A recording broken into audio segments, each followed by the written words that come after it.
हरे कृष्णा। आइए आज हम जानते हैं कि गिरिराज जी की उत्पत्ति कैसे हुई, गिरिराज जी धराधाम पे कैसे आए। और गर्ग संहिता में ऐसा लिखा गया है, भुवो भारावताराय गच्छन् देवो जनार्दनः राधा प्राह प्रिय भीरु गच्छ त्वम् अपि भूतले। अर्थात गोलोक धाम में रहते हुए श्री कृष्ण जी के मन में ऐसा विचार आया कि धर्म की स्थापना करने के लिए, भूमि का भार उतारने के लिए और भक्तों के कष्टों को दूर करने के लिए मुझे पृथ्वी पर जाना होगा। और वो राधिका जी से कहते हैं कि आपको भी मेरे साथ चलना होगा। राधिका जी ठाकुर जी की हलादिनी शक्ति है, वो उनके भीतर से ही प्रकट हुई है और उनका जन्म, राधिका रानी का जन्म केवल और केवल ठाकुर जी को आनंद देने के लिए ही हुआ है। लेकिन यहाँ पे जब राधा रानी को ठाकुर जी ऐसा बोलते हैं कि आपको मेरे साथ चलना पड़ेगा मेरी लीला के लिए, तो राधा रानी उनको मना कर देती हैं। आइए जानते हैं राधा रानी उनको मना क्यों करती हैं।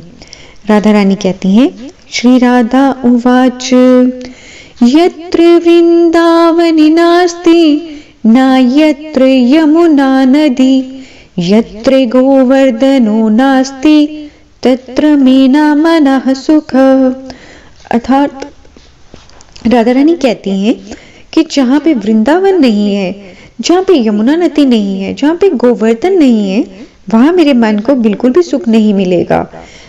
और आपने यदि मुझे वहां पे लेके जाना है तो इन सबको भी वहां धराधाम पे लेके जाना होगा। अर्थात गिरिराज जी पहले गोलोक धाम का हिस्सा थे, जैसे वृंदावन गोलोक धाम का हिस्सा है, इसी तरह से गिरिराज जी भी वहां से ही आए हैं, गोलोक धाम से ही आए हैं। और ये राधा रानी की कृपा है जो हम इनके दर्शन कर पा रहे हैं।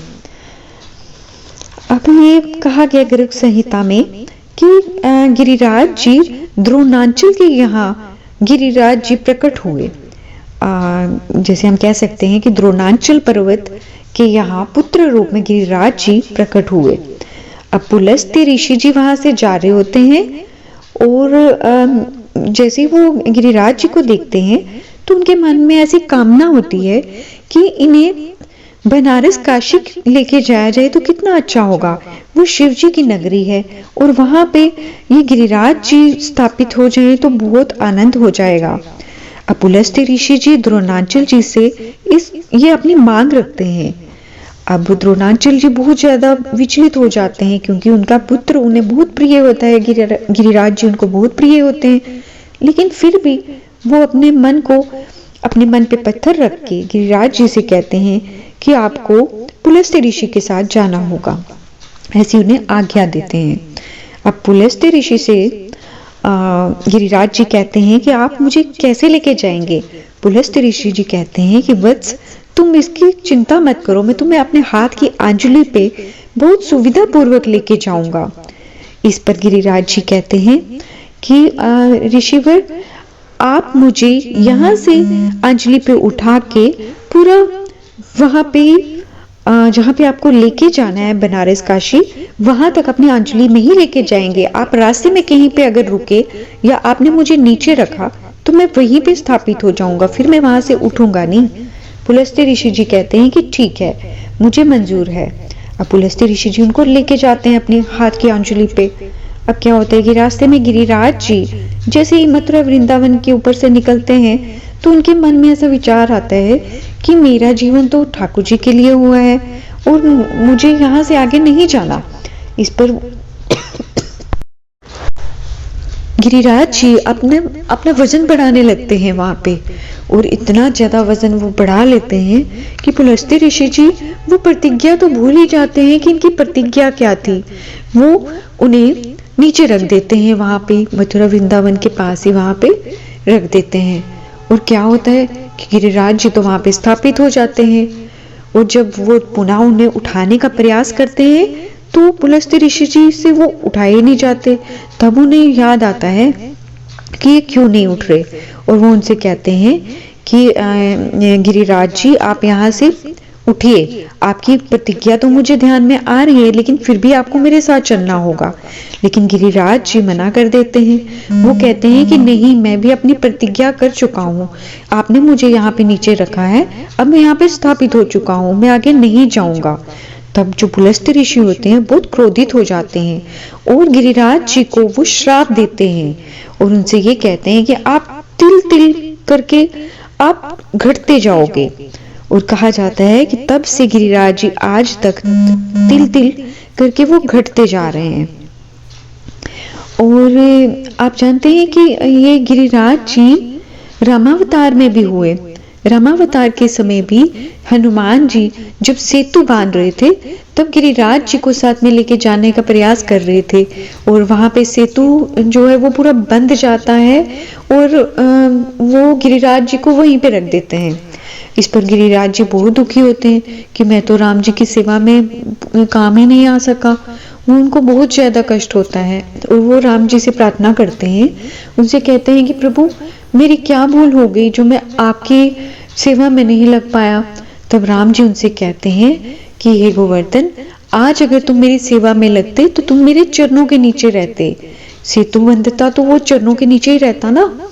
और उनको कहते हैं कि आप मेरे कृष्ण अवतार के समय जब आप मेरी सेवा में लगोगे तो मैं आपको अपने हाथ पे धारण करूंगा, अपनी उंगली पे धारण करूंगा। ये ठाकुर जी ने उनसे ये प्रॉमिस किया था, हम कह सकते हैं कि ठाकुर जी ने ऐसा वचन उनको कहा था। और गिरिराज जी को ये सब याद था, इसीलिए उन्होंने ऐसा किया। उनको पता था कि ठाकुर जी का प्रकट तो यहाँ पे वृंदावन, मथुरा वृंदावन के यहाँ पे ही होना है, और इसलिए उन्होंने वहाँ पे अपना वजन बढ़ा दिया और वहाँ पे स्थापित हो गए।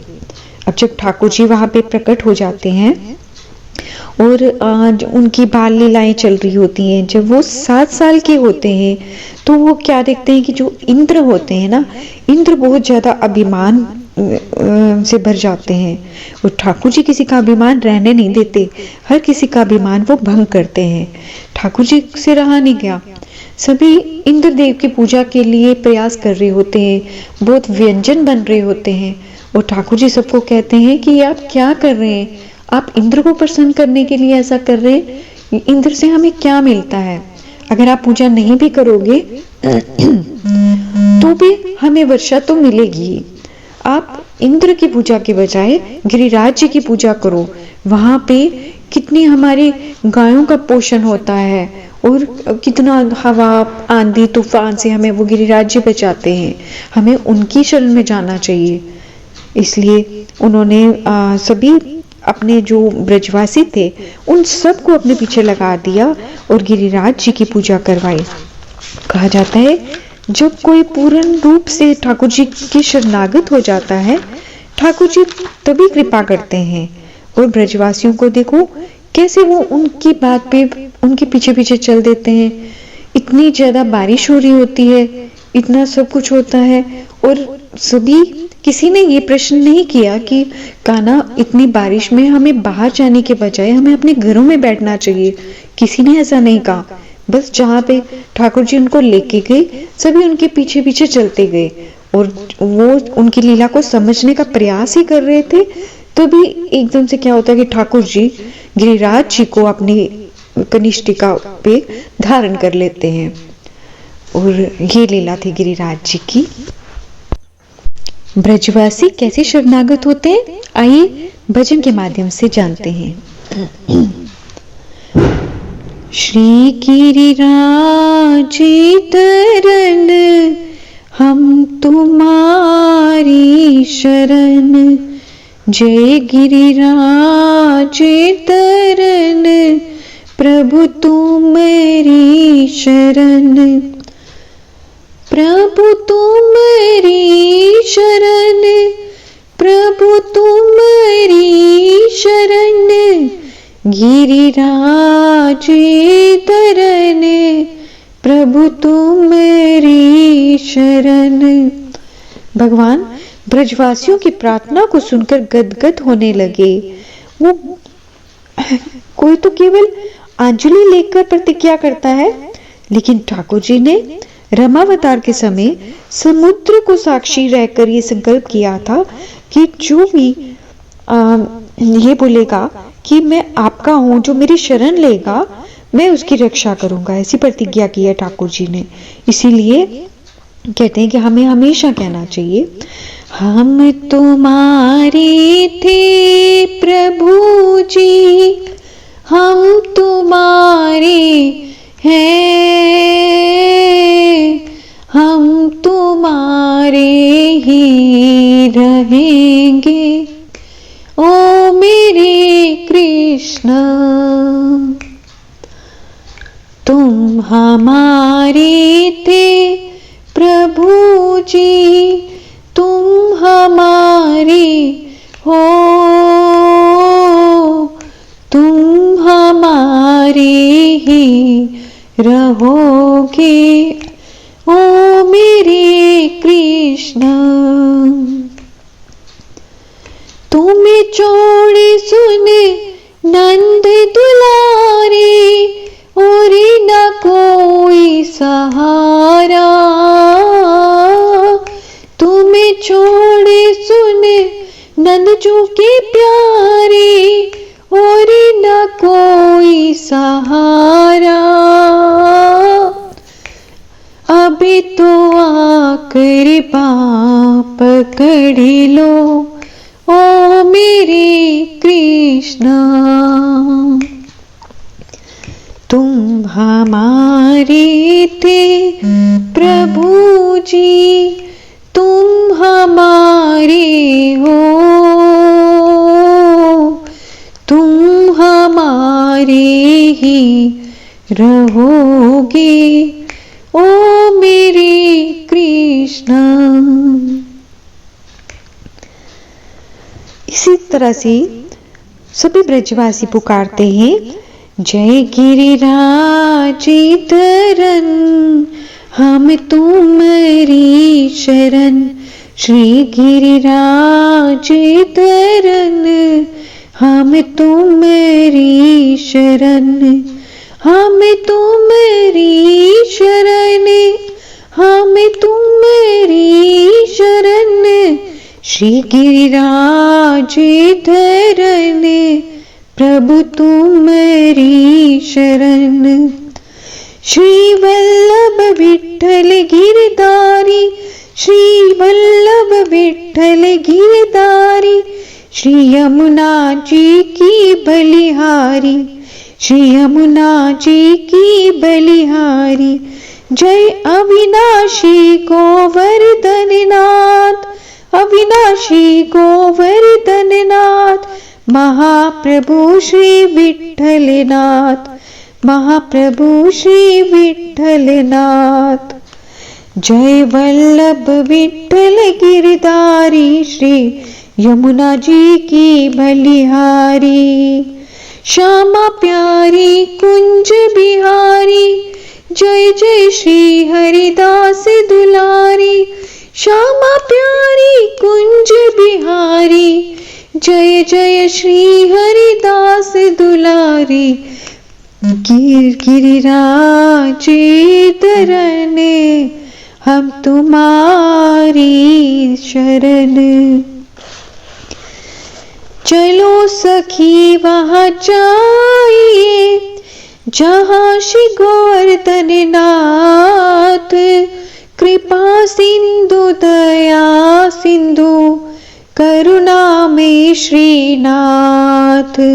श्री गोवर्धन महाराज, महाराज, तेरे माथे मुकुट विराज रयो। श्री गोवर्धन महाराज, महाराज, तेरे माथे मुकुट विराज रयो। तो पे पानी चढ़ी, तो पे फूल चढ़ी, तो पे पानी चढ़ी, तो पे फूल चढ़ी, तो पे चढ़े दूध की धार, हाँ धार। तेरे माथे मुकुट विराज रयो। श्री गोवर्धन महाराज, महाराज, तेरे माथे मुकुट विराज रयो। तेरी 7 कोस की परिक्रमा, तेरी 7 कोस की परिक्रमा, तेरी 7 कोस की परिक्रमा, तेरी 7 कोस की परिक्रमा। तोहे पूजे, तोहे पूजे, तोहे पूजे सब नर नार, नर नार। तेरे माथे मुकुट विराज रयो, श्री गोवर्धन महाराज, महाराज। तेरे माथे मुकुट विराज रयो। बोलो गोवर्धन नाथ की जय।